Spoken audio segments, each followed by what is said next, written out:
Hi Spring Breakers, this is Mrs. Kobani and I'm going to walk you through the class you're missing. Start by turning to page 1 and completing this warm-up.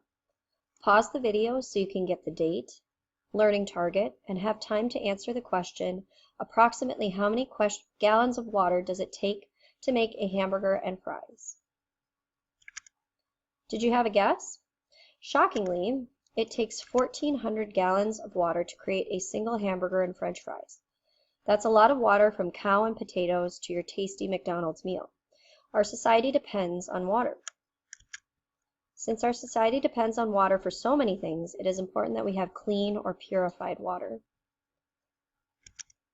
One way to purify water is through a solar still. Remember these?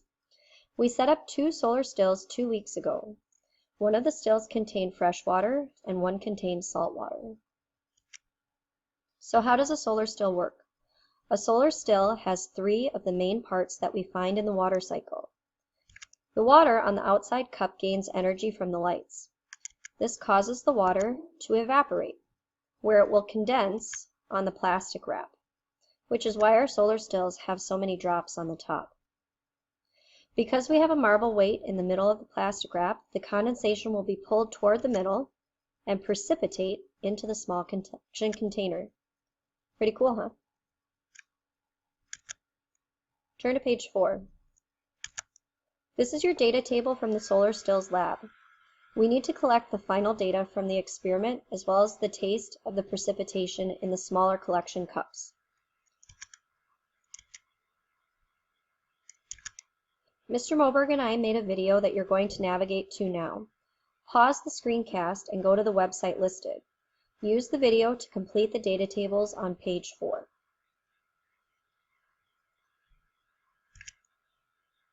How did you like the video?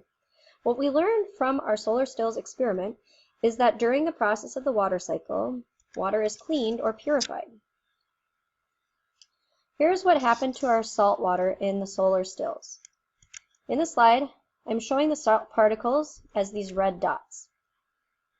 As the salt water gains energy from the lights, it evaporates. The salt is too heavy and needs too much more energy to evaporate along with the water, so the salt stays behind. Only the fresh water then condenses on the plastic wrap and precipitates into the cup. So what we're collecting both on the plastic wrap and in the collection container is fresh water, even though we started with salt water. A solar still is a tiny water cycle. During the processes of evaporation and condensation, the water is cleaned out. The water cycle cleans out water. This is very important for our world. Every time the water cycle happens, the water is cleaned. The clouds and rain that we have in our sky are pure, fresh water. Now turn to page 5. Use the video that Mr. Moberg and I made in the screencast to help you answer the summary questions on this page. We will have a lab check when you return on this material. You're responsible for answering all the questions and understanding the lab, even though you weren't here to collect the data. The screencast and the video that we made are your resources to understand what you're missing. Now turn to page 31 and go to the website listed. You're going to watch a brain pop on the water cycle. While you watch it, you'll fill out page 31. This is what page 31 looks like. Fill this out along with the brain pop. Pause my screencast and watch the video now. Now that you've watched Brain Pop, turn to page 32. This is a short reading on the water cycle from page 32. Take a moment and read about the water cycle. Underline and highlight important information as you read. Pause my screencast and read page 32 now. Now turn to page 33. You've watched Brain Pop and read about the water cycle. Now we're going to take some notes on the water cycle. This is a basic picture of the water cycle. The driving force of the cycle is the sun. So draw a sun in the corner of this diagram. The sun gives energy to the water particles needed to complete the water cycle. When the water gains energy, it evaporates. So write the word evaporation down. Evaporation is when water changes from a liquid to a gas. Add these notes as well. Plants also participate in the water cycle through a process called transpiration. That word is probably new to you. Transpiration is just like evaporation because liquid is changing into gas, but it's evaporation in plants. It's kind of like the plants sweating. As the water vapor travels higher into the atmosphere, it loses energy and condenses. Condensation is when a gas changes back into a liquid. Every time you see a cloud, you're seeing condensation in action. Condensation and evaporation are opposites.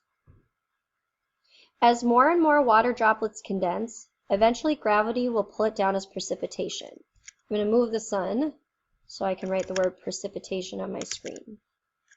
Precipitation does not involve energy gained or lost, but it is a change from potential energy to kinetic energy, and it's gravity that pulls either the rain, the hail, or the snow down. Remember that the water cycle cleans out water, so even if it was salt water that evaporated originally, every time it rains or snows, it's pure fresh water that comes down. When the water hits the ground, two things could happen. Runoff is when the water travels along the ground toward collection areas like lakes, rivers, streams, and oceans.